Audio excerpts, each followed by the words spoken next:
नमस्ते, आप सभी का हमारे इस चैनल में एक बार फिर से स्वागत है।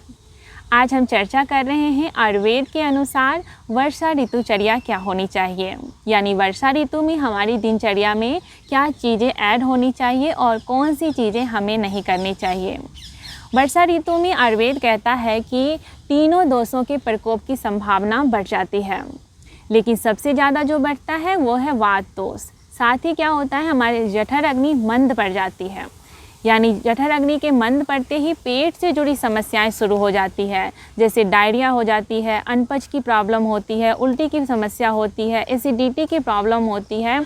और साथ ही जब वात ज़्यादा कुपित हो जाता है तो वो कफ का रूप ले लेता है, फिर होती है सर्दी, जुकाम, इन्फेक्शन, वायरल फीवर जो होता है, सीजनल फीवर जिसको कहते हैं, वो होने लगता है। साथ ही स्किन की जुड़ी प्रॉब्लम भी वर्षा ऋतु में देखी जाती है।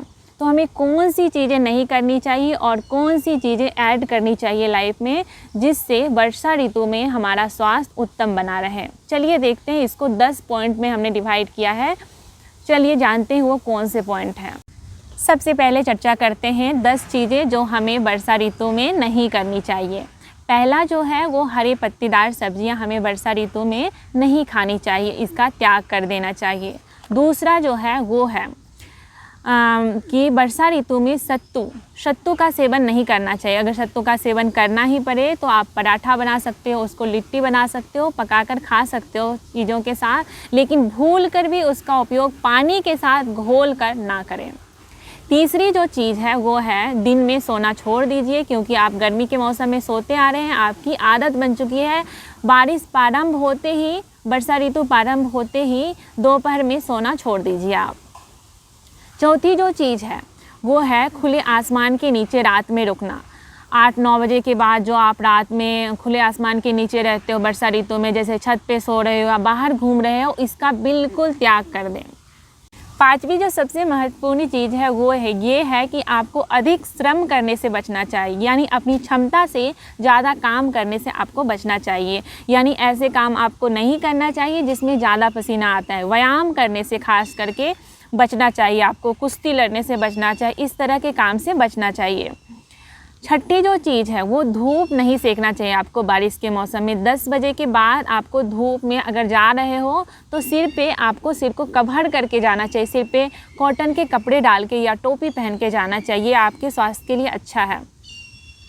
सातवीं जो महत्वपूर्ण चीज़ है वो ये है कि ठंडी हवा से और ठंडी चीज़ों से परहेज करें, क्योंकि वात का प्रकोप बढ़ा हुआ है आपका। अभी हम 10 पॉइंट पर चर्चा करने वाले हैं जो आपको वर्षा ऋतु में अपनी लाइफ में ऐड करना चाहिए, क्योंकि इस मौसम में आपकी जठर अग्नि मंद पड़ चुकी है।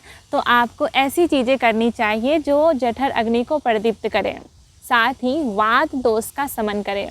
तो पहली जो चीज़ है आहार में शामिल करने योग्य वो है अम्ल चीज़ें, यानी खट्टी चीज़ें। खट्टी चीज़ों में सबसे जो उत्तम है ना वो है आंवला।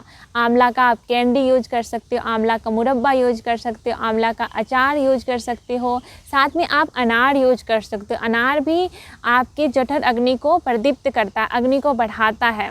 साथ में आप नींबू का भी यूज कर सकते हैं। साथ में आप नींबू से बने अचार, अदरक से बने अचार का भी यूज इस मौसम में कर सकते हैं, अपनी भूख को बढ़ाने के लिए, अपनी पाचन शक्ति को बढ़ाने के लिए। दूसरी जो चीज़ है लवण युक्त आहार, लवण वाली चीज़ें आपको खानी चाहिए। तीसरी जो चीज़ है वो है, तीसरा जो पॉइंट है स्नेह युक्त आहार लेना चाहिए। स्नेह युक्त आहार यानी थोड़े से जिसमें ऑयल हो, जो ऑयल में अच्छे से छौंक के बनाया गया हो। रोटी में हल्का सा घी लगा के आप खा सकते हो। हाँ, ध्यान रखें आपको डीप फ्राई चीज़ें नहीं खानी है, बाहर की भजिया वगैरह नहीं खानी है। आपको घर पे बना हुआ गाय का घी, आप अच्छे ऑयल खा सकते हो। ये चीज़ें आपको ज़रूर शामिल करनी चाहिए। चौथी जो चीज़ है वो है अभ्यंग। बारिश के मौसम में आपको ऑयल मसाज ज़रूर करना चाहिए, आपके स्वास्थ्य में वृद्धि करेगा। ऑयल मसाज के बाद आपको हमेशा कुनकुने जल से स्नान करना चाहिए, कभी भी ठंडे जल से स्नान बारिश के मौसम में नहीं करना चाहिए आपको। पांचवी जो चीज़ है, अगर आप दाल का सेवन करते ही हैं तो आप इस मौसम में मूंग दाल का सेवन कीजिए, क्योंकि मूंग दाल पचने में बहुत ही हल्का होता है, साथ में पौष्टिक होता है, आपके इम्यूनिटी सिस्टम को ये मजबूत बनाता है। छठी जो चीज़ है कि आपको बारिश के मौसम में अपने भोजन में शहद को अवश्य ही ऐड करना चाहिए। शहद आपके इम्यूनिटी सिस्टम को मजबूत बनाता है, साथ ही ये पचने में भी हल्का होता है। सातवीं जो चीज़ है, आपको हमेशा ध्यान रखना चाहिए बारिश के मौसम में कि आप सीजनल जो फल फ्रूट होते हैं उसी को अपने भोजन में ऐड करना चाहिए। साथ ही आपको कच्ची चीज़ें कम से कम खानी चाहिए, हमेशा उसको हल्का सा उबाल के हल्का भाप लगा कर ही सेवन करना चाहिए।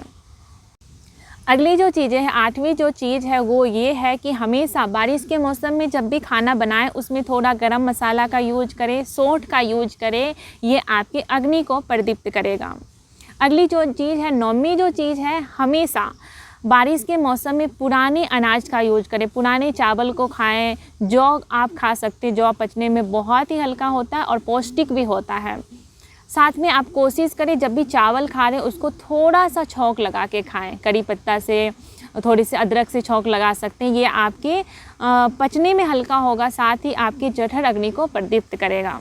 10वीं जो चीज़ है वो ये है कि बारिश के मौसम में उमस के कारण, पसीना ज़्यादा आने के कारण आपके रोम छिद्र बंद हो जाते हैं, तो इस मौसम में नहाने से पहले उबटन का यूज़ ज़रूर करें। होममेड उबटन बना सकते हो आप, उसमें आप बेसन डाल सकते हो, आप उसमें मुल्तानी मिट्टी ऐड कर सकते हो, जो भी आपके त्वचा के लिए सही हो, आपके त्वचा स्किन के लिए सही हो। अगर आपकी ड्राई स्किन है तो उसके लिए क्या सही है, ऑयली स्किन है उसके लिए क्या सही है, इस हिसाब से आप घर पे उपटन बनाइए और मलमल के लगाइए और उसके बाद नहाइए। ये 10 चीज़ें आपको अवश्य वर्षा ऋतु में करनी चाहिए, इससे आपका स्वास्थ्य उत्तम बने रहेगा।